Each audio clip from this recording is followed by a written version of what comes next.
What's up, feud, and most importantly, family? Bombs here from FBC Perkins Stained Glass, if you like the nostalgia feel. I just want to give a quick draft report just over what took place in Scottsdale. It was an amazing time as always. I always look forward to spending time with each of you, golfing, hanging out, watching you all be crazy, playing cornhole, swimming, eating. Just a great time as always. Missing last year sucked. Missing any time sucks. But thank you for welcoming Styles this year, as he was the reason we couldn't come last year. He had a great time. I'm sure he learned a lot of things that will give him future trauma, but also will make him grow and be a better person. But thanks again for welcoming him and spending time with him and all of the above. How I did this, I just did the best and worst of each round, and then I split us up into 3 tiers. Nothing personal, all love, not an expert, but just some thoughts I had over it all. So first round, I think the best pick was Triple T's with Jonathan Taylor. Probably should have been my pick. I should have took him. Neighbors, boom potential and record-breaking maybes really lured me in and enticed me. Taylor, obviously, the QB situation, who knows what's going to happen in their team as a whole. But I thought maybe we should have took Taylor. But Triple T is to give it to you worst, and this may sound crazy. And the reason I think this is because, like, rookie running backs, they used to always, especially like maybe we thought were sures, 100% sures, like a Genty. We took them all because of salary cap. But for me, salary cap, I don't know if it's a concern anymore. No one bust, thank the Lord. There's a lot of depth on multiple teams. I wasn't sitting there crunching numbers to the final dollar like we used to. Maybe the salary cap has become too easy, or maybe this was the first draft maybe of my entire feud career where I didn't have to worry about people busting or sleeping or forgetting it was their pick. I could just focus on my team and do my thing. So give me your thoughts, one of the two, I don't know. So I'm going to go Genty was the worst pick. Obviously, he's amazing, an amazing college player, award-winning, a high draft pick, has it all on paper. But for me, Sam having the first and third pick, obviously, if we're trying to save money, this was an easy one for him. But having Jonathan Taylor there as a Colts fan, but even as a possible RB1, I think I would have went that. But Sam's a champ. He knows what's up. He wore his Genty jersey. He was flexing on us. But I don't know. We'll see. Number 2, I think round number 2, the best pick was Boats. Bucky Irving, obviously changing coordinators. He went to Jacksonville, thank God. But Bucky just seems like the man. Just came up out of nowhere. I could have a sophomore slump, but I doubt it. Bucky is just a workhorse, can do it all. The worst pick, probably me with Brees. I didn't have a 3rd or 4th round pick, so I had to reach a little bit. Brees is kind of in that conversation of will he lose his starting position. We'll see. So maybe a little bit of a reach for Brees there, but had no 3rd or 4th round pick, but it is what it is. The next one, round 3, Boats, Ladd McConkey, a guy I wanted around the 3rd round. Once again, didn't have my pick, but Ladd, the great white hope, the fastest white guy. Maybe Cooper Kupp coming. The second coming of Cooper Kupp is going to be good. The next one, Scum. I don't know. Harvey, we'll see. I mean, I think he's been, obviously getting first-team reps in preseason. J.K. Dobbins is still young and healthy and good. I think rookie running backs are just hard, especially when they have other options that if they miss a block or do something, fumble, then they get benched easily. So 3rd round for Harvey may be a little bit of a reach for me, but he could break off all these rookie running backs. I mean, one of them is going to break off. We just don't know who it is. But I think Dobbins will still lots of stuff from Harvey, but Dobbins could get hurt as always, so we'll see. Next one, Crush. I think Evan Ingram in a great position. Bo Nix is going to feed him. He was at my Jags for several years, and did pretty well with inconsistent quarterback play, inconsistent play calling, but I think he's going to have a great year. The worst pick, I'm going to go with Rabbi with Mahomes. Obviously, Mahomes is amazing. I wouldn't say he's just the greatest fantasy quarterback ever anymore, but he's still good, but also kind of a reach in the 4th round. I feel like he could have got him a few rounds later. Round 5, I'm going to give a double best pick to Sam and me. Evans and Connor, just Mr. Consistencies. I think both of them are good. They got young players, kind of maybe still some targets and some thunder from them, but they just seem to get it done every stinking year.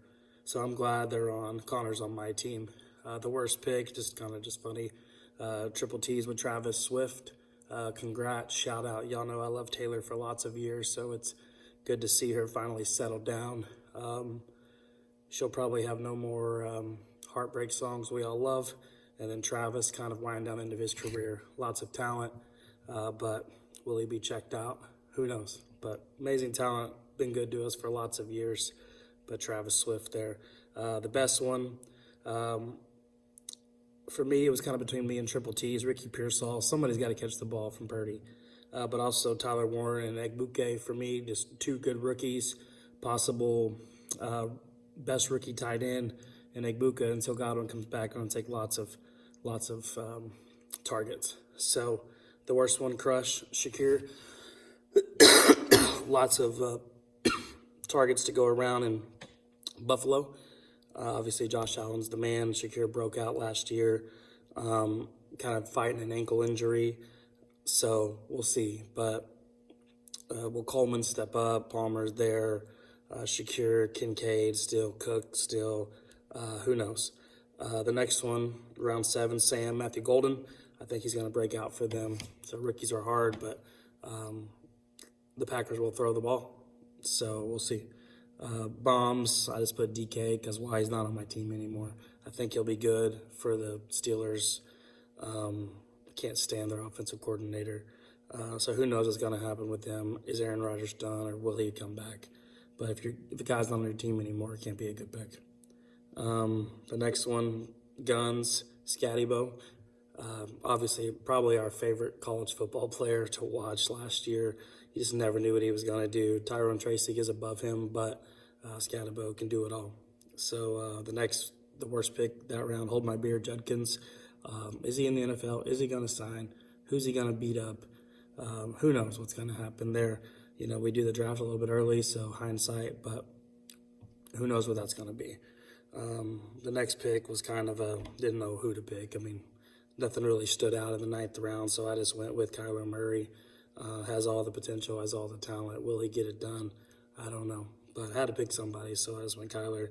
The worst one, Boats, Darren Waller, question mark, retires, became a rapper, got a divorce. Sounds like some of y'all's personal lives. But obviously was a great talent for lots of years, coming back from his, alcoholism and flourishing and doing well. But he's been out of the league. They're slowly bringing him on. There is targets there, so we'll see. The next one, I gave it to Rabbi in round 10 and Hold My Beer, Montgomery and Waddle. Montgomery just scores. Waddle looks huge. So he's hit the weight room. So I think both of those guys, Montgomery will just keep being consistent, and Waddle, maybe this is the year Tua stays healthy. I like their offense. I didn't see any just horrible picks in the 10th round. We're just kind of in survival mode at this point. The 11th round, I was going to go with Guns and Worthy, just because I think Xavier just kind of has that big play potential. But then Guns cut him. So I went with Boats and Cooper Kupp. So I think that Cooper's either done or he just will be back and remind everyone who he is. The worst pick, nerds, I just put Harris just because they got Keenan Allen back. He'll kind of fight with Johnson for that 3rd spot. Johnson can't seem to catch the ball, so maybe okay. But that's just where I went there. Best pick in the 12th round, nerds, Bo Nix. A lot of people are calling for a slump, that he's going to fall back, but he's not young. I mean, played lots of college. Is amazing. I think he's going to do good.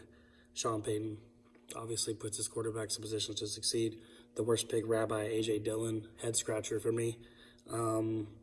He's not going to play, unless Saquon goes down.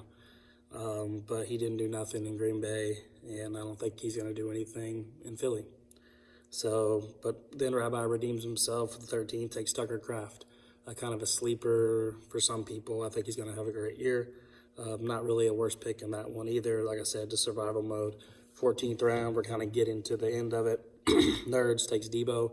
They said he's lost weight. He's only 29. Will he come back? I think so. We'll see. The worst pick, that one, Boats, Brian Robertson Jr. He's just not on Washington anymore. He's behind C-Mac, but we know how fragile C-Mac is. But I think C-Mac has a lot to prove. But it seems like the 49ers just go through running backs like crazy. So just went with that. The last one, Scum, Jerry Jeudy. Somebody's got to get targets in Cleveland. Flacco is an OG. Somebody's got to get the ball. Who knows their quarterback play, what's going to happen. Lots of drama surrounding them, and then no really bad picks in the 15th round.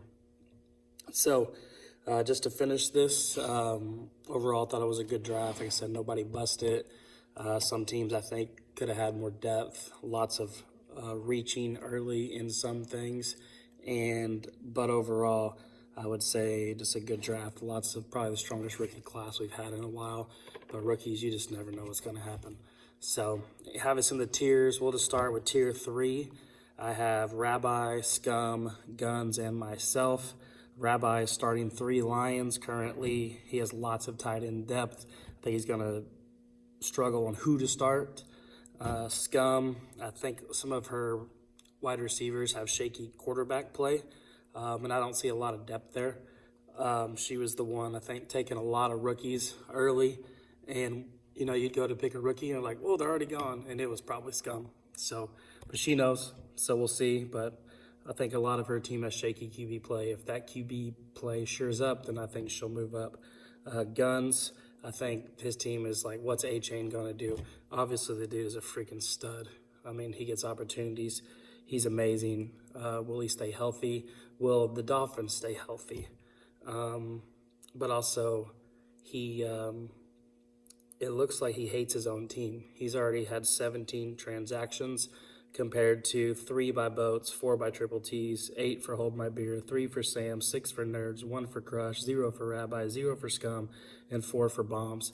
17 transactions, so he's making moves. He's making it work. He may be fixing some things that he thought, so who knows.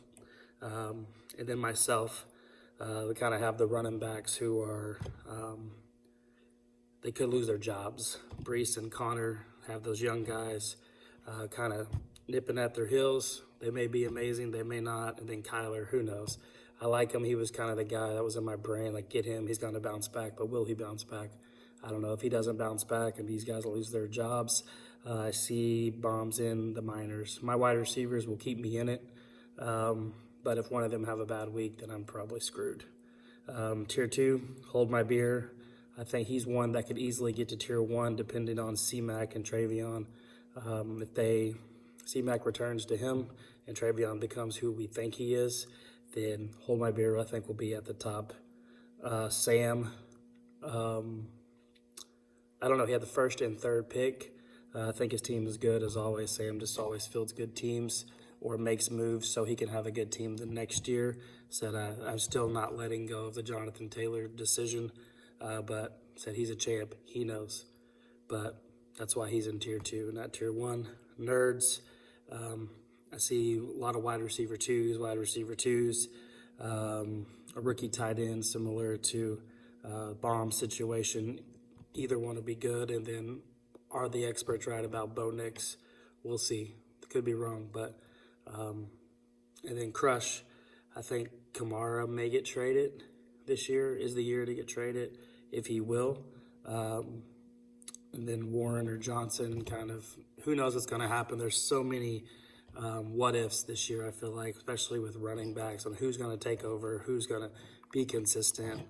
All the experts say this, but who knows what actually happens. But that's kind of tier 2 for me. And then tier 1, Boats and Triple T's. Just top to bottom, so good.